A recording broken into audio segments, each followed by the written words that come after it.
అంటే up to 8 crores వరకు medium enterprises కింద women, SC, ST, SC, especially abled will get additional 10% ఇవ్వడం. ఇది కాకుండా 100 కోట్ల రూపాయలు కంటే కూడా ఎక్కువ ఇన్వెస్ట్మెంట్ పెడతామంటే ఫుడ్ ప్రాసెసింగ్లో వాళ్ళకు స్పెషల్ ఇన్సెంటివ్స్ కావాలంటే ప్రాజెక్టు మాట్లాడతాం, అదనపు ఇన్సెంటివ్స్ ఇచ్చి దాన్ని కూడా ప్రోత్సహిస్తామని చెప్పి కూడా నేను మీకు తెలియజేస్తున్నా.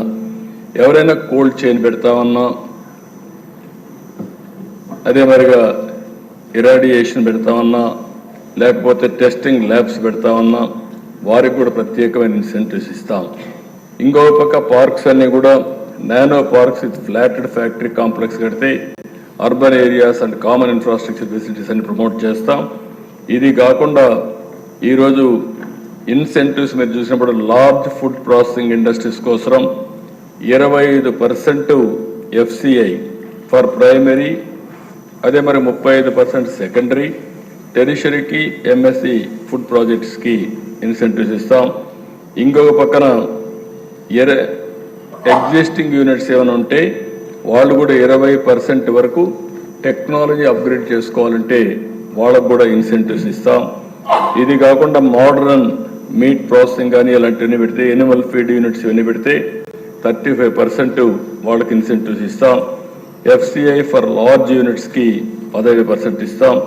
10% అడిషనల్ క్యాపిటల్ సబ్సిడీ ఉమెన్కి, ఎస్సీ, ఎస్టీ, స్పెషలీ ఏబుల్డ్ ఎంటర్ప్రినర్స్కి ప్రత్యేకంగా ఇస్తామని చెప్పి కూడా నేను మీకు తెలియజేస్తున్నా.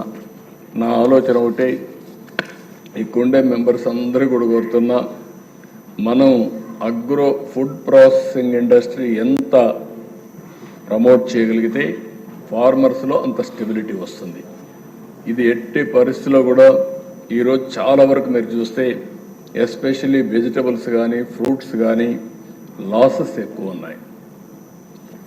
దానికి కూడా కారణం వాల్యూ చైన్ లేకుండా పోవడం, పెరిష్ అయిపోవడం, పంట పండించినప్పటి నుంచి మార్కెట్ తీసుకునే లోపల చాలా నష్టాలు రావడం, ఇవన్నీ వస్తున్నాయి. భవిష్యత్తులో మనం కానీ ఫుడ్ ప్రాసెసింగ్ మీద ఎక్కువగానే కాన్సన్ట్రేట్ చేస్తే, వాల్యూ అడిషన్ చేయగలిగితే ఇండియాకు ఒక అడ్వాంటేజ్ ఉంది. ప్రపంచానికే ఫుడ్ బాస్కెట్గా తయారయ్యే అవకాశం ఒక్క భారతదేశానికి ఉంది. దాన్ని సద్వినియోగం చేసుకోగలిగితే రైతాంగానికి మెరుగైనటువంటి జీవన ప్రమాణాలు వస్తాయి. ఇది కాకుండా ఈరోజు ప్రైవేట్ ఇండస్ట్రియల్ పార్క్స్ కొత్తగా పాలసీలో ఇండస్ట్రియల్ పార్క్స్ అన్నీ కూడా ప్రైవేట్వి, గవర్నమెంట్ అన్నీ కూడా క్లబ్ చేసి తీసుకొస్తున్నాం. ఈ పాలసీని మీరు ఒక్కసారి చూస్తే 10 ఎకరాల వరకు నానో పార్కులు తీసుకొస్తున్నాం. అంటే 10 ఎకరాలకు కూడా ఒక 10-20 ఇండస్ట్రీ చిన్నవన్నీ పెట్టుకునే అవకాశం వస్తుంది.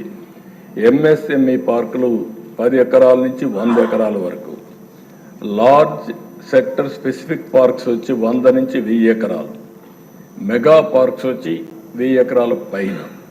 దీనికి కూడా ఇంకొక పక్కన మీరు చూస్తే పాలసీస్ అన్నీ కూడా మీరు చూసినప్పుడు దీన్ని డిఫరెంట్ మోడల్స్ తీసుకుంటున్నాం. Policy will also cover development of flatted factory complexes కూడా తీసుకుంటున్నాం. ఇది కాకుండా ఇందులోనే PPP model 30% capital subsidy with a cap of 6 crores, 6 కోట్ల వరకు పెట్టుకొని 30% వరకు క్యాపిటల్ సబ్సిడీ ఇస్తున్నాం.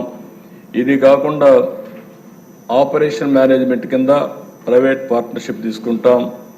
ఇంకొక పక్కన చూస్తే జాయింట్ వెంచర్ కింద బిల్డ్ ఓన్ ఆపరేట్ కానీ, design build finance operate transfer కానీ ఇన్నోవేటివ్ మెథడ్స్ అన్ని తీసుకుంటున్నాం.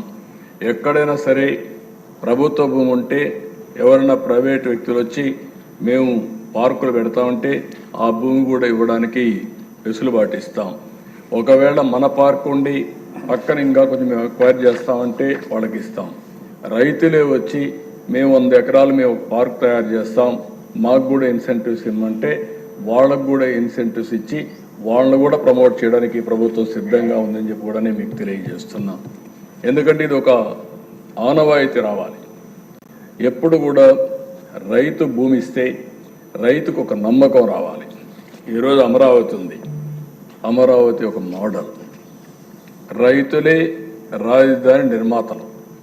ఈరోజు మీరు గుర్తుపెట్టుకుంటే అధ్యక్ష, ఒక నమ్మకంతో నేను పిలిపించా. ఆ రోజు ఆ పిలుపు వల్ల 33,000 ఎకరాల భూమి, 29,000 మంది రైతులు ఒక నమ్మకంతో ఈ ప్రభుత్వం పైన భూమిచ్చారు. 5 సంవత్సరాలు వాళ్ళు పెట్టని ఇబ్బందులు లేవు. చాలా ఇబ్బందులు పడ్డారు, పోరాడారు, నిలబడ్డారు, రాజధానిని కాపాడారు. ఈరోజు మళ్ళీ ఆ రైతాంగం బాగుపడడానికి పనులన్నీ ప్రారంభించాం. తప్పకుండా డిసెంబర్ మొదటి వారం నుంచి పనులు ప్రారంభమవుతాయి. ఇప్పటికే గవర్నమెంట్ ఆఫ్ ఇండియా 15,000 కోట్ల రూపాయలు మనకు కావాల్సిన డబ్బులను సమకూర్చారు. అవన్నీ ఖర్చు పెడతాం. అది అవుతానే ఇంకా డబ్బులు సమకూరుస్తాం. ఇన్ఫ్రాస్ట్రక్చర్ అంతా పూర్తి చేస్తే మళ్ళీ ఇక్కడ ఇచ్చిన రైతులు బాగుపడతారు. రాష్ట్రానికి ఒక బ్రహ్మాండమైన రాజధాని నిర్మాణం చేసుకునే పరిస్థితి వస్తుంది. నేను ఒకటే ఈరోజు ఆలోచిస్తున్న ఇక్కడే మెంబర్స్ ద్వారా ప్రజలకు కూడా తెలియజేస్తున్న ఈ సభ ద్వారా, ఎప్పుడైనా రైతు ఒక పర్పస్ కోసం, పబ్లిక్ పర్పస్ కోసం భూమి ఇస్తే ఆ రైతు నష్టపోకూడదు.